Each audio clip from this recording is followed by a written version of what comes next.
Bonjour à tous, j'espère que vous allez excellemment bien et aujourd'hui on se retrouve pour parler cyclisme. On va faire la présentation d'une nouvelle équipe du World Tour. Aujourd'hui c'est Intermarché Vantigobert Matériaux.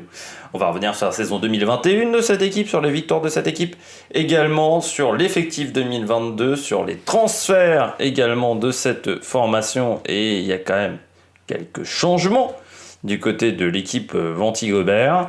Et puis, on parlera des coureurs à suivre. Et enfin, du maillot. Vous verrez que pour le maillot, c'est aussi une situation un petit peu particulière pour le maillot de cette équipe. Bon, on commence par la saison 2021 d'Intermarché Vantigobert. Alors, quand on a appris fin 2020, quand moi j'ai appris fin 2020 que cette équipe allait rejoindre le World Tour, j'étais très très inquiet. Parce que quand tu vois l'effectif, surtout depuis le départ de Guillaume Martin, je m'étais dit « Ouh là là, c'est quand même pas fort ». Quand tu vois l'effectif pour la saison 2021, tu te dis « Ouh, ils vont se prendre une branlée ». Et puis, miracle, à partir de mai, ils ont lancé leur équipe. Parce que je rappelle que leur première victoire, c'est en mai, je crois. J'ai les victoires là. Oui, c'est l'étape du Tour d'Italie. Avant l'étape du Tour d'Italie, il n'y a rien.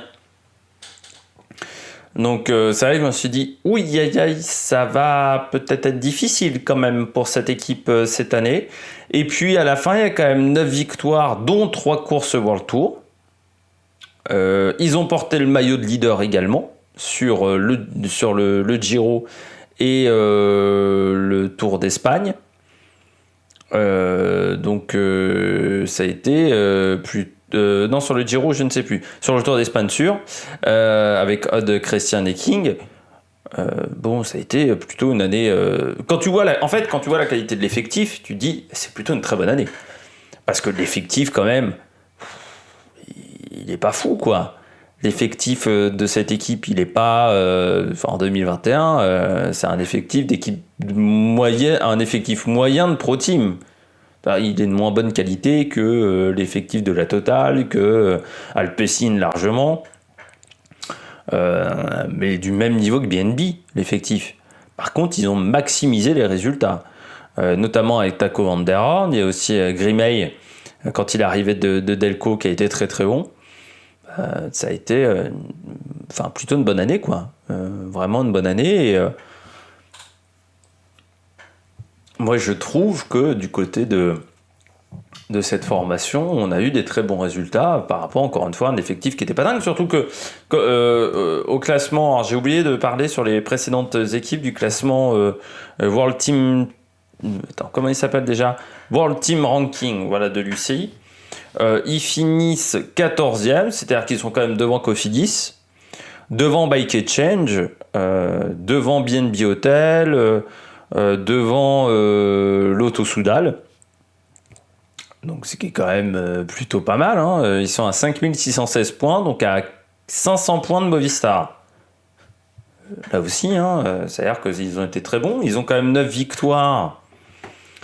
Intermarché, donc ce qui les classe 27e, donc là ils sont un peu loin parce qu'ils sont avec des équipes comme FAPL, comme la Colpac Balane, mais bon, il y a 3 victoires en World Tour, donc 3 victoires en World Tour, ça les place 13e parce qu'ils ont accumulé plus de points que Movistar, que Israël et que Astana, donc là aussi c'est excellent.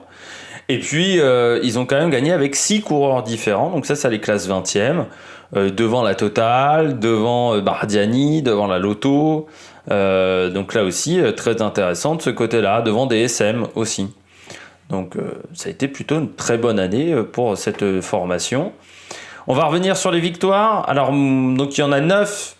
Et moi, j'en ai une 10e. Mais en plus, Maxime Jarnet n'est même pas dans l'équipe, donc je sais même pas pourquoi ils m'ont mis Maxime Jarnet comme victoire dans Paris Mans Cycliste. Pour moi, Maxime Jarnet n'est pas dans cette formation. On a l'étape numéro 3 du Tour d'Italie avec le sacré numéro de Taco van der Horn. On a le championnat d'Estonie du contre-la-montre avec Ren Taaramäe. La deuxième étape du Tour de l'Ain avec Georg Zimmermann. On a Ren Taaramäe qui remporte la troisième étape du Tour d'Espagne. Van Poppel qui remporte le Egmond Cycling Race. Taco van der Horn qui remporte la troisième étape du Tour du Benelux, encore en faisant un sacré numéro. Birmian Grimey qui remporte la classique Grand Besançon Doux. Taco van der Horn remporte le Umloot Van het Outland Middelkerke Lichtervelde. Et puis Danny Van Poppel qui a remporté une course chère à mon cœur, Binche, Chine et Binche. On revient encore avec cette ville de Binche, le mémorial Frank van den Broek, si vous voulez pas avoir de problème avec les habitants de Binche. On les embrasse. On continue donc avec la saison 2021. On passe même au transfert plutôt que la saison 2022 pour Intermarché. Saison 2022, là je suis encore sur la saison 2021 avec pas mal de transferts pour cette équipe. On a pas mal de changements. En même temps, on a enlevé certains coureurs qui n'étaient vraiment pas du niveau World Tour pour essayer d'avoir des coureurs d'un niveau un peu meilleur. Je commence avec Alexander Kristoff qui arrive de UAE Team Emirates. Alexander Kristoff, c'est l'un des bons choix, je dirais, quand même de cette formation parce que vous avez un coureur qui est plutôt performant, qui a plutôt fait des belles choses jusqu'à maintenant dans sa carrière. Il était quand même un peu sur la pente descendante du côté... de l'équipe UAE. Ces derniers temps, on avait senti que ça allait pas très fort avec UAE. Donc là, il retrouve vraiment du potentiel. Je pense que c'est quelque chose qui peut vraiment être très très bien pour lui, pour se relancer peut-être un peu. Je continue donc Adrien Petit, lui qui vient de la Total Energy, excellent lanceur et qui peut faire également du bon boulot. Et on peut pas dire qu'il était vraiment bien apprécié ces derniers temps dans l'équipe. On a Dimitri Claes qui arrive de Quebec Annexatch, très bon sur les classiques. UAE Team Emirates avec Bikström, très bon choix aussi parce que très bon rouleur. On a Gerben Tijsen qui vient de la Lotto avec Kobe Gusson, ça c'est aussi le gros recrutement belge. Je dirais, cette année, c'est Kobe Gusson que Lotto n'a pas réussi à conserver. Barnabas Pick qui arrive de Bike-Change. On a Julius Johnson qui vient de Uno X. Laurent Suisse qui vient de la Bingals, qui avait fait un très bon début de saison en France l'année dernière, Laurent Suisse. Et puis Hugo Page qui vient de l'équipe continentale, Groupama FDJ. Bon, Hugo Page, pas... Ouais. On verra ce que ça va donner. On continue avec les départs. On a Danny Van Poppel, ça c'est un peu dommage de ne pas avoir réussi à le conserver, qui arrive du côté de la Bora. On a Odd Christian King, là aussi, qui rejoint EF Education. Easy Post, parce que l'équipe a un peu changé de nom. Jonas Corr rejoint la Bora. Wesley Creder rejoint Cofidis. Vous avez encore beaucoup de coureurs qui n'ont pas trouvé de point de chute, dont Maurice Lamertink, dont Riccardo Minelli, dont Jérémy Bellico le français et Alexander Evans. Et puis on a 3 coureurs qui ont pris leur retraite, c'est Peter Van Speybroek, Jasper De Plus également et Ludwig De Viter, 3 Belges qui ont pris donc leur retraite à la fin de cette saison. L'effectif 2022 d'Intermarché, il s'est un peu renforcé. Mais il va falloir se contenter des sprinters, c'est-à-dire qu'en haute montagne, on n'aura encore personne. Il faudra se contenter de Ren Taaramäe, c'est pas fou. Il y a des très bons baroudeurs. Et puis, pourquoi pas une équipe sprint? Parce que quand je vois qu'il y a quand même pas mal de rouleurs, que vous avez Adrien Petit, vous avez également Grimey, que vous avez Kristoff, ça peut faire un bon train pour un leader. Donc, on verra ce que ça peut donner du côté d'Intermarché dans ce domaine-là. Parmi les coureurs à suivre, Kristoff. Parce que même s'il était en difficulté, Alexander Kristoff, chez UAE l'année dernière, qu'on ne l'a pas peut-être aussi vu que ce qu'on souhaitait, c'est quand même un coureur qui est toujours présent. Même s'il n'a pas fait de grand tour l'année dernière, il a quand même gagné une course. Et oui, et il a fait souvent top 5. Je pense notamment sur les courses espagnoles. Mais voilà, même sur le Tour de Norvège, il fait des podiums. Donc même s'il n'y a pas eu la gagne, il est toujours là. Et pour une équipe comme Intermarché, marquer des points, c'est important. Et donc en plus, là, il aura l'avantage d'être véritablement leader, ce qui n'était plus le cas chez UAE. Et en plus, avec l'arrivée d'Ackermann chez UAE, il savait que ça serait encore moins le cas. Donc voilà, il rejoint une belle formation et ça va être très intéressant. Taco van der Horn, bah lui ça a été la belle surprise je dirais, Omloop Vantet Outland, une étape du Tour du Benelux, une étape du Tour d'Italie également, à chaque fois un peu dans le style Aimé de Rennes, Thomas de Rennes plutôt, du début de carrière, c'est-à-dire Thomas de Rennes qui est au début de carrière, notamment sa victoire sur Paris-Nice à Thomas de Rennes, où il avait fait un sacré numéro en solitaire de rouleur. Bah, c'est un peu ce qu'il a fait à chaque fois Taco van der Horn. De toute manière, Taco van der Horn, à part ça et un peu de vitesse sur le sprint, bon, il n'a pas énormément de qualité en montagne, ni en contre-la-montre pure, donc pour gagner, il n'y a pas d'autre choix. Il y a un moment, il faut attaquer. Je trouve qu'il a à chaque fois fait preuve d'une énorme résistance physique, notamment sur le Giro, où il fait un sacré numéro quand même ce jour-là. Là, on va le mettre sur la classique flandrienne. Je vois qu'il sera notamment à Paris-Roubaix, sur le Tour des Flandres également. Ça peut être pas mal hein, sur ce type de course. Alors pour le moment, il n'a pas eu de grands résultats. Je vois ça hein, dans son palmarès, mais bon, pourquoi pas, ça peut le faire. Andrea Pasqualone, pourquoi je vais suivre Andrea Pasqualone qui fera le Tour d'Italie, le Tour de France. C'est un coureur qui m'a quand même un peu déçu l'année dernière. C'est normalement un bon sprinter qui passe bien les bosses et on l'a assez peu vu. Je pensais que ça serait le leader notamment sur les sprints de cette formation et ça n'a pas été vraiment le cas. Il fait pas des très bons sprints sur le Tour d'Italie. Et puis ensuite on l'a assez peu vu, même s'il fait 3ème de Paris-Chauny. Bon, c'est pas incroyable. Sur Paris-Bourges, il est complètement hors du coup. Paris-Tours, il finit 8ème. Bon, voilà. Je m'attendais à mieux du coureur italien qui a quand même déjà 34 ans. C'est un coureur qui a commencé à la Lamprey. Donc, c'est un coureur qui commence à avoir énormément d'expérience. Quasiment que dans des équipes de 2e division. Il a peut-être eu du mal à s'intégrer au circuit World Tour. Ce qui a été le cas l'année dernière. Donc voilà, il y a peut-être eu un temps d'adaptation pour lui, où il s'est retrouvé un petit peu en difficulté. Mais c'est vrai que sa saison n'a pas été incroyable. Après, quand on a 34 ans et qu'on est sprinter, bon, vous avez le cas Cavendish, mais vous avez aussi des cas où vous n'arrivez plus à avoir la vivacité physique, la puissance physique pour emmener des gros braquets. Et forcément, ensuite, il faut aussi avoir la capacité psychologique de prendre des risques. C'est quand même une discipline, le sprint, où il faut être un peu une tête brûlée. Des fois, à 34 ans, on a des enfants, on vieillit aussi un petit peu et dans sa tête, on devient un peu moins foufou et c'est un peu compliqué dans ce genre de situation. Théo Delacroix. Alors pourquoi j'ai mis coureur à suite, Théo Delacroix ? C'était pour parler d'un sujet que je trouve qui est important. C'est tous ces jeunes coureurs qui arrivent parfois en World Tour alors qu'ils n'ont pas fait grand-chose chez les juniors. Et moi, je trouve que c'est une mauvaise idée. Là, Théo Delacroix, chez les juniors, il n'y a rien eu. Il s'est retrouvé chez Venti. Et après, c'est le cas Jérémy Bellico, qui se retrouve à pas avoir de contrat à 22 ou 23 ans, à retourner chez les amateurs ou à être dans une équipe de 3e division, mais sans avoir aucune assurance d'avoir un contrat sur le long terme. Je trouve que c'est un mauvais choix.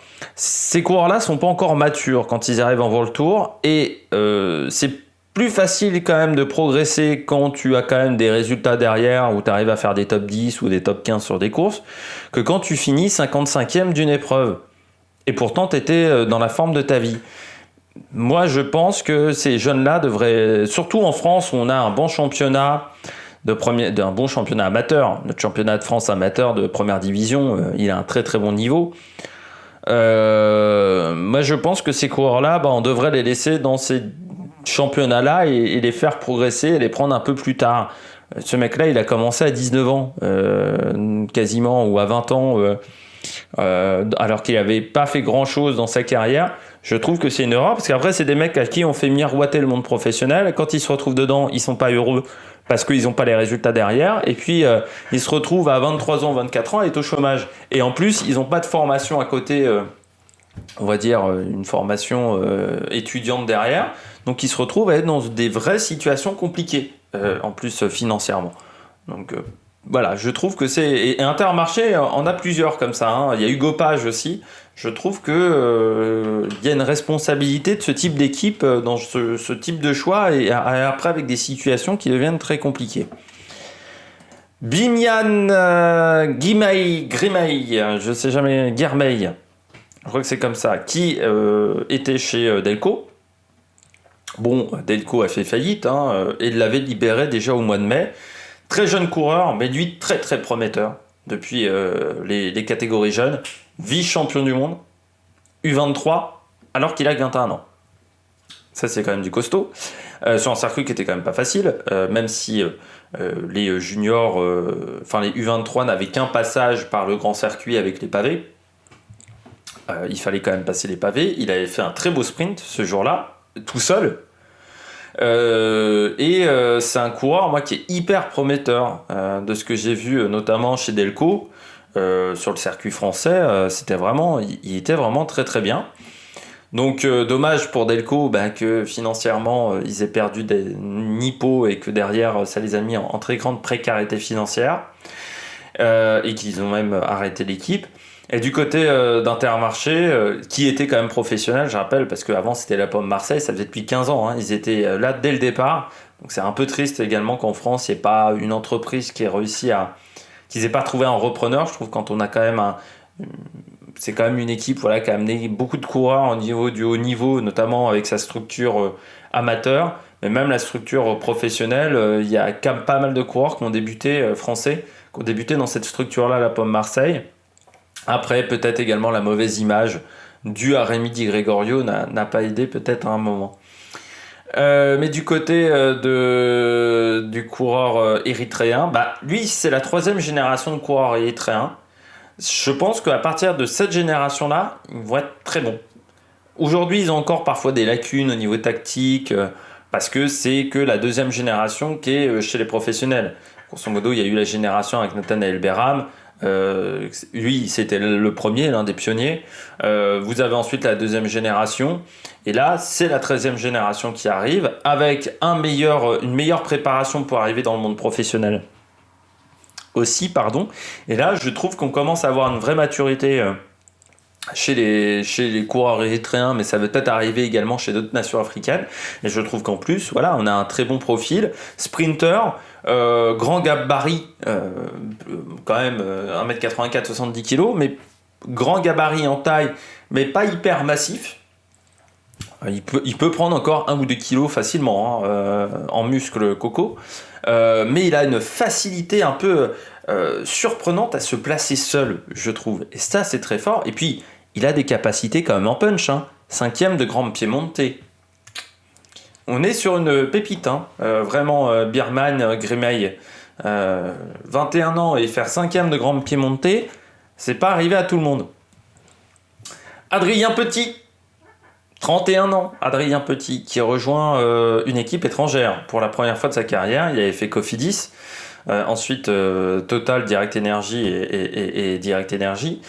Et donc là, il rejoint Intermarché, alors équipe étrangère, équipe belge. C'est un coureur qui est très très bon sur les classiques, qui ces derniers temps était quand même un peu barré par Turgis, qui est très bon sur Paris-Roubaix. C'est ça classique, Paris-Roubaix. Je rappelle qu'il est né à Arras, tout à côté de Roubaix. Et surtout, pour moi, c'est un très bon coureur pour lancer des sprints. Je rappelle que Arnaud Démare est lancé par Adrien Petit quand il est champion du monde. C'est un sprinter long, Adrien Petit, et je pense qu'aujourd'hui, il a plus énormément de punch. Par contre, c'est un très bon lanceur. Les quelques fois où Bonifacio il a été lancé par Petit, il a fait des très bons résultats. Dommage, on l'a utilisé que très rarement comme lanceur de Bonifacio. Il est parti de toute manière. Je pense que Total Energy n'avait pas totalement envie de le renouveler et je crois que lui elle avait surtout envie de partir parce qu'il commençait à en avoir marre des atermoiements de cette équipe. C'est un très bon coureur pour un train de sprinter, c'est un très très bon coureur. Donc pour Christophe ou pour Guilherme, c'est vraiment très bien. Je pense qu'en plus il avait envie de faire le Tour de France et chez Total Energy ça faisait moins depuis 2 ans qu'il n'avait pas fait le Tour de France. En tant que sprinter numéro 1, il est capable de faire des top 10, donc d'apporter des points à son équipe. Donc ça c'est aussi intéressant. Voilà, Adrien Petit, je pense que c'est un bon choix parmi les coureurs qui étaient sur le marché. Je pense que c'est un bon choix pour Intermarché pour renforcer l'équipe. Et puis je termine avec Ren Taramae. C'est un peu la seule carte en montagne qu'ils ont, Intermarché. Ren Taramae qui a écumé les équipes dans sa carrière, commencé chez Cofidis, qui a jamais...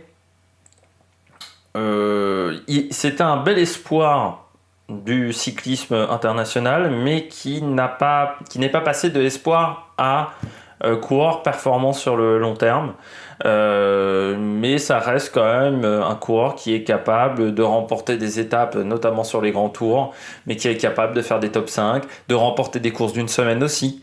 Là encore, pour les points, c'est important et c'est un coureur que je vais suivre l'année prochaine parce que peut-être que d'avoir regagné sur le Tour d'Espagne, ça lui a redonné de la confiance.